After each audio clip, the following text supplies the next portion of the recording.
It didn't happen in a press conference. It didn't happen in a headline or a leaked report that went viral overnight.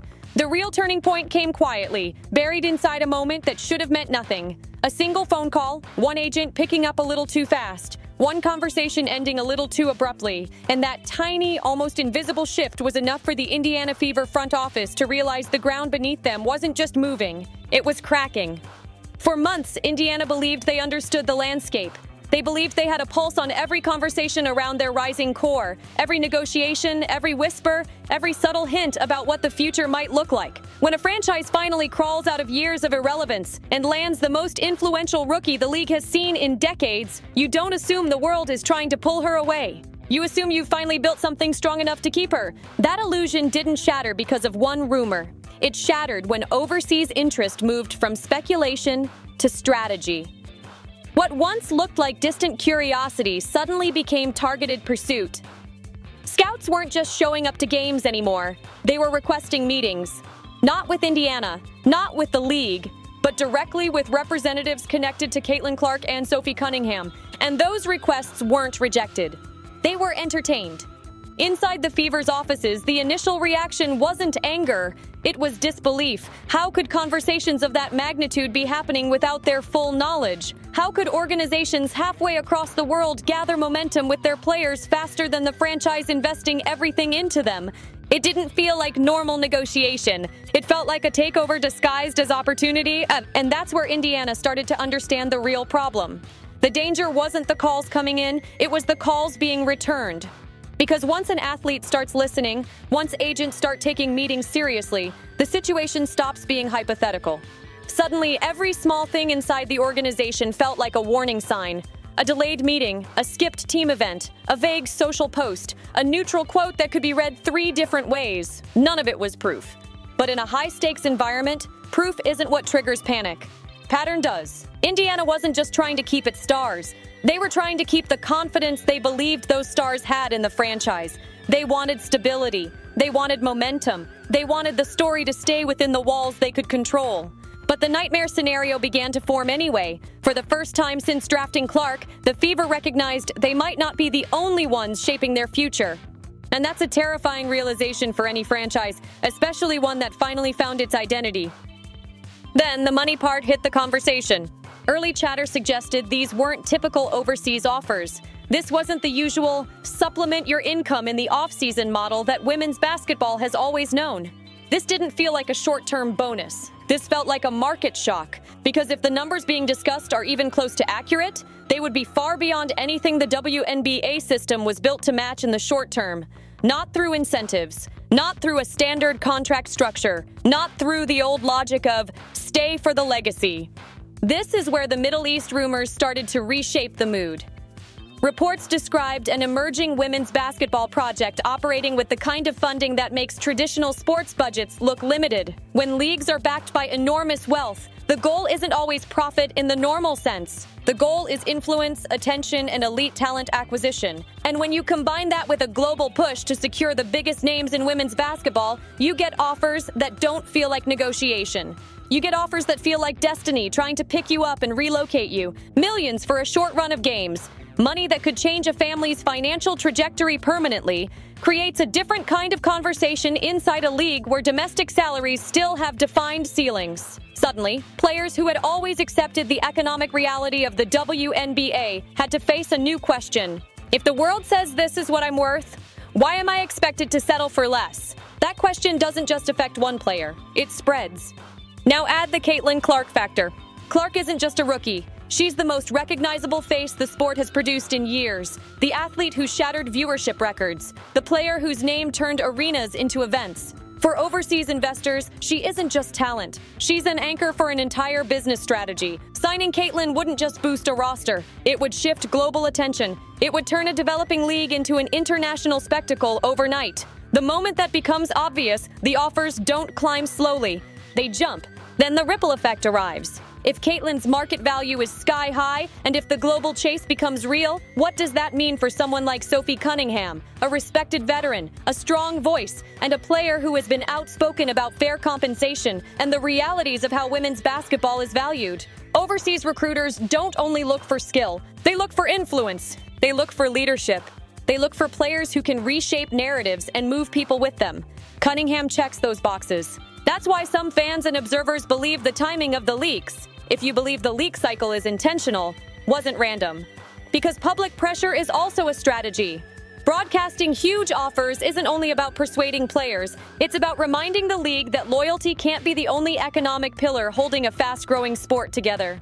This brings us to a hard truth. The WNBA was never designed to fight a financial war against systems with effectively unlimited budgets. It wasn't built to compete with millions for a few months of work. It wasn't built to stop players from realizing their global worth in real time. That's when Indiana's fear starts shifting into something sharper. Because once athletes see what they may be worth elsewhere, it becomes harder to convince them to accept less, especially in a sport where one injury can change everything. And money wasn't the only threat on the table. The next one was even more fragile: unity. The Fever spent the last year crafting an image of chemistry, fast growth, and momentum. Publicly, it looked like a tight locker room, a group rallying behind a rising star, building something meaningful together. But inside any team, massive external offers can create quiet fractures, even if nobody intends to cause them. This doesn't start with shouting matches. It starts with subtle tension. Offhand comments, private questions, conversations that used to feel unnecessary, questions about workload, about compensation, about long-term plans, about whether loyalty is a luxury fans expect players to afford. When one athlete is being courted with life-changing offers, it becomes impossible not to compare. Impossible not to wonder if your own value is being underestimated. Impossible not to ask yourself what you owe versus what you deserve. For some players, overseas opportunity represents freedom, a chance to control their own careers instead of waiting for league economics to catch up. For others, it represents risk, a destabilizing force that could tear apart the foundation Indiana has been trying to build. The difference in perspective isn't malicious, it's personal. And personal differences are exactly how locker rooms quietly shift. Conversations start happening in smaller groups. People test each other's reactions. Trust that once felt automatic begins to feel conditional, not because anyone betrayed anyone, but because everyone fears being the one left behind when the next major decision lands.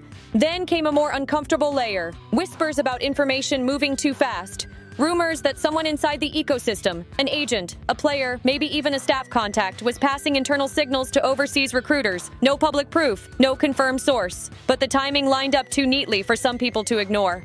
Overseas teams seem to know details unusually quickly. Contract cycles, schedule vulnerabilities, preferences.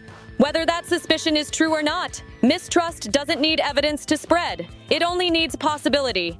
And once doubt enters a team environment, it can travel through every conversation and every silence. At this point, Indiana hadn't lost control of its roster, but it was losing something just as important: certainty. And once certainty disappears, even the strongest culture can become fragile. Now here's the part that most people forget while the drama builds. Caitlin Clark didn't ask for this. She didn't ask to become the centerpiece of a global bidding war. She didn't ask to carry the expectations of a franchise and, in some ways, the league itself. She entered the WNBA to play basketball at the highest level, but her rookie season didn't just break records, it reshaped attention. Arenas that had been quiet for years filled up, TV interest surged, media coverage expanded, sponsors moved faster, the spotlight got heavier, and success brings a price. When the first overseas conversations reached her orbit, if you believe the reporting and the buzz, the pressure wasn't just financial, it was existential. Because Clark understands the role fans have assigned her. She knows she's been treated like the engine behind the league's recent popularity surge. She knows her presence drives attention in a way few players ever have. She knows Indiana sees her as the foundation of a new era. So her choice, whatever it becomes, won't be interpreted as a simple career move. It'll be interpreted as a statement. If she stays, she's praised as loyal and committed to building women's basketball in the U.S. If she leaves, even temporarily, she secures financial stability on a level most athletes dream of. But she risks backlash that says she abandoned the momentum she helped create. That's a brutal place for a young star to stand. And that's why Sophie Cunningham's presence in this narrative matters. Long before these rumors flared, Cunningham had built a reputation as one of the league's more direct voices on value and respect. She isn't just competitive, she's vocal about the realities players face behind the marketing gloss. So when overseas interest escalates, her involvement, real or perceived, creates a second axis of pressure for Indiana. Because if the Fever's most powerful commercial engine and one of their strongest cultural voices appear to be in the same global conversation at once, the fear multiplies. One star leaving is a blow. Two high-profile players leaving is a message, and messages reshape leagues. This is also why coaching moves, leadership shifts, and front office strategy suddenly feel heavier than normal. A coach can build culture and refine systems, but no coach can outbid international markets. No coach can erase the global value gap on their own. Indiana can create a vision. They can build better infrastructure. They can foster loyalty, but they can't ignore the new reality. There are now outside forces with the money to test the league's ceiling every offseason. Zoom out and you see the league-level stakes. The WNBA's long-standing assumption has been that it is the premier stage of women's basketball. Overseas play existed as supplemental income, not the main destination. But once international offers become massive enough to rival domestic earnings across multiple seasons, the hierarchy shifts. If a player as culturally central as Caitlin Clark treats overseas options not as a side chapter but as a primary financial pathway, the message ripples through the entire ecosystem. Rookies will notice, agents will plan differently, franchises will struggle to build continuity, fans will fear that the stars they love are always one offer away from leaving. That's not just an Indiana issue. That's an identity issue, because the league's business story depends on stable, recognizable stars and long-term narratives fans can invest in. And uncertainty threatens that model. So this offseason isn't just about contracts.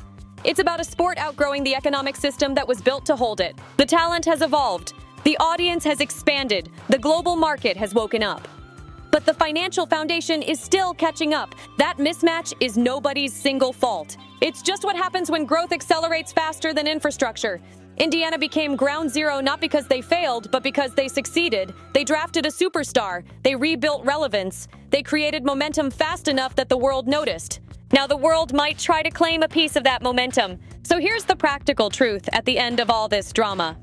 Players want to be paid their worth, and they should be. Teams want stability, and they need it. Fans want stars to stay, and they deserve that connection. The league wants growth, and it can absolutely get there. But right now, those goals are colliding inside the same offseason storm. And the next decisions, whatever they end up being, won't just shape the Fever's future. They'll shape the WNBA's next era. Because if the league responds by accelerating compensation structures, expanding revenue opportunities, and modernizing retention strategies, overseas offers become one option among many. But if the gap stays too wide for too long, global money will keep testing the ceiling until the system is forced to change. Either way, the Indiana Fever offseason has become a pressure test for women's basketball's future. If you want more updates as this storyline evolves, camp talk, contract windows, roster strategy, and the wider league ripple effects, hit like, subscribe, and drop your take below. Is this the beginning of a player empowerment era that finally matches the sport's explosive growth? Or is the WNBA about to face its toughest retention fight yet, right at the moment it's finally breaking into the mainstream?